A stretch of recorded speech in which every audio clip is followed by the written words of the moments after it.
कि एक fantasy sports की कंपनी का जो मालिक है उसने सैकड़ों करोड़ 100 करोड़ से ज़्यादा का एक की प्रॉपर्टी जो है मुंबई में खरीदी।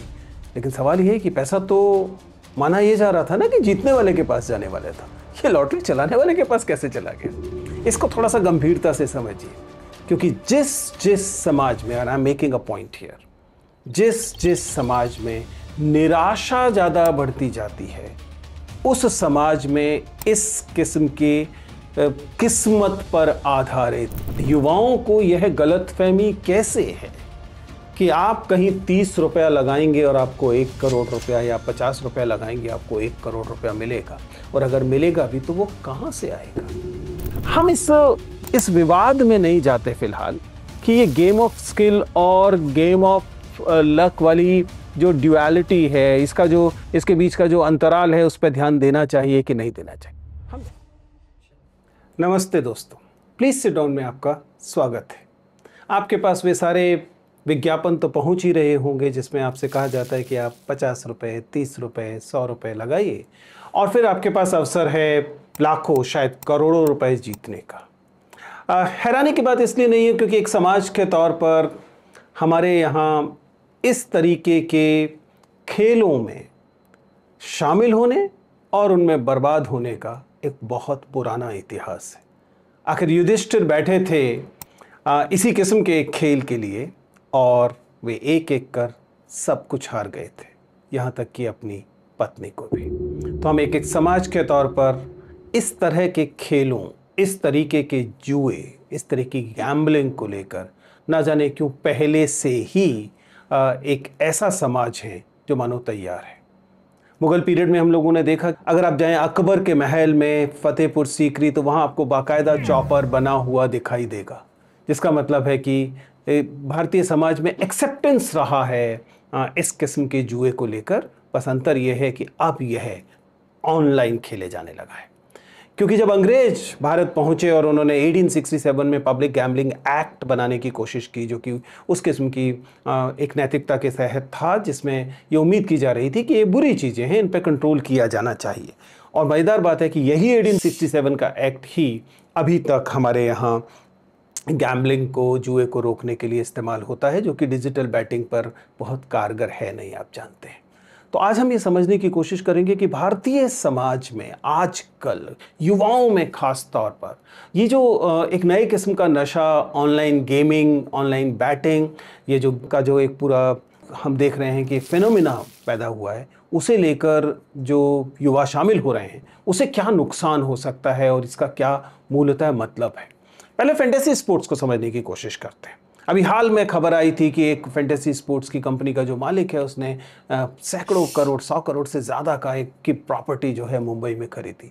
लेकिन सवाल ये है कि पैसा तो माना ये जा रहा था ना कि जीतने वाले के पास जाने वाला था, ये लॉटरी चलाने वाले के पास कैसे चला गया? इसको थोड़ा सा गंभीरता से समझिए, क्योंकि जिस समाज में, और I am making a point here, जिस समाज में निराशा ज़्यादा बढ़ती जाती है, उस समाज में इस किस्म के किस्मत पर आधारित अचानक आपके हाथ लॉटरी लग जाएगी, आपकी किस्मत खुल जाएगी, आपको गड़ा हुआ धन मिल जाएगा, ये उम्मीदें जोर मारने लगती हैं। ये एक निराशा से भरे हुए समाज की पहचान होती है जब उसकी उम्मीदें इस किस्म की चीज़ों पर आने लगे। और अब भारत में आपको लगातार ये होते हुए देख रहा है। आपको दिखाई दे रहा है कि कैसे लोग सबसे पहले तो डिस्ट्रैक्शंस की तरफ जा रहे हैं, क्योंकि समाज में मुख्यतः अपनी मेहनत से, तरक्की से, अपनी पढ़ाई लिखाई से आपके आगे बढ़ने की संभावनाएं थोड़ी कम होती दिखाई देती हैं। तब आप क्या करते हैं? फिर आप उन चीज़ों की तरफ मुड़ते हैं जिन्हें डिस्ट्रैक्शन कहा जाता है। बल्कि समाज में कई बार ऐसा लगता है कि डिस्ट्रैक्शन जानबूझ के बढ़ाए जा रहे हैं। जो ऑनलाइन किस्म के मनोरंजन हैं वो एक के बाद परोसे जाते हैं, जैसे कि आपको ऑनलाइन गेमिंग परोसी जाती है, आपको IPL जैसे चीज़ें परोसी जाती हैं, या फिर OTT और जो हमारा मनोरंजन जगत है वहाँ से डिस्ट्रैक्शंस परोसे जाते हैं। ये डिस्ट्रैक्शंस किस चीज़ से रोकने के लिए हैं, ये एक अलहदा सवाल है, गंभीरता से सोचिएगा, क्योंकि हर समाज में जहाँ जहाँ असंतोष बढ़ने की आशंका होती है, वहाँ सत्ता अक्सर डिस्ट्रैक्शंस को जन्म देती है, उनको बढ़ावा देती है। लेकिन फिलहाल हम एक डिस्ट्रैक्शन की बात करें, और ये है जो फैंटेसी स्पोर्ट्स के तौर पर आपको चारों तरफ दिखाई देता है। अगर आप इसको एक उद्योग के तौर पर देखें तो ये बताया गया कि 2016 में यह $300 मिलियन की इंडस्ट्री थी, जो कि 2023 में $677 मिलियन हो गए। जल्दी ही कहा गया कि ये 2030 तक $2.3 बिलियन हो जाएगी। अब इसको अगर आप इस दर को समझने की कोशिश करते हो, लगभग 20% की दर से यह बढ़ रहा है। आखिर युवाओं को यह गलतफहमी कैसे है कि आप कहीं 30 रुपया लगाएंगे और आपको 1 करोड़ रुपया, या 50 रुपया लगाएंगे आपको 1 करोड़ रुपया मिलेगा, और अगर मिलेगा भी तो वो कहां से आएगा? अगर जरा सोच के देखिए कि किसी भी लॉटरी उद्योग का या इस किस्म के उद्योगों का मूल सिद्धांत क्या है। वही है जो आपकी गली में डलने वाली कमेटी में होता है कि आप सब 20 लोगों ने मिलकर कुछ पैसा इकट्ठा किया, बाद में वो सारा का सारा पैसा एक को दे दिया। वहां कम से कम इतनी ईमानदारी होती है कि सारा का सारा पैसा एक को दे दिया। यहां पर सारा का सारा पैसा देने की जगह उसमें से कुछ कट उस ऑर्गेनाइजर ने ले लिया जिसने इस चीज के बहाने आपको बुलाया था, और बाकी जो है बांट दिया और किसी एक को थोड़ा ज़्यादा दे दिया, और आपको लगातार वह एक दिखाई देगा जिसे कि बहुत ज़्यादा पैसा मिला, और आप उम्मीद करेंगे कि अगली बार आपका 50 रुपया बढ़कर 50 लाख हो जाएगा। होता नहीं है। दरअसल सच्चाई ये है कि हमारे यहाँ कॉन्स्टिट्यूशन में इस बात की अपेक्षाएं की गई हैं कि आप इन चीज़ों से दूर रहेंगे। यद्यपि अगर आप कानूनी तौर पर देखें तो कानून में एक पेच, एक तरह का वाया मीडिया निकालने की कोशिश की गई है। दो चीजों में अंतर करने की कोशिश की गई। एक कहा गया है द गेम ऑफ स्किल्स, और दूसरा कहा गया गेम ऑफ लक।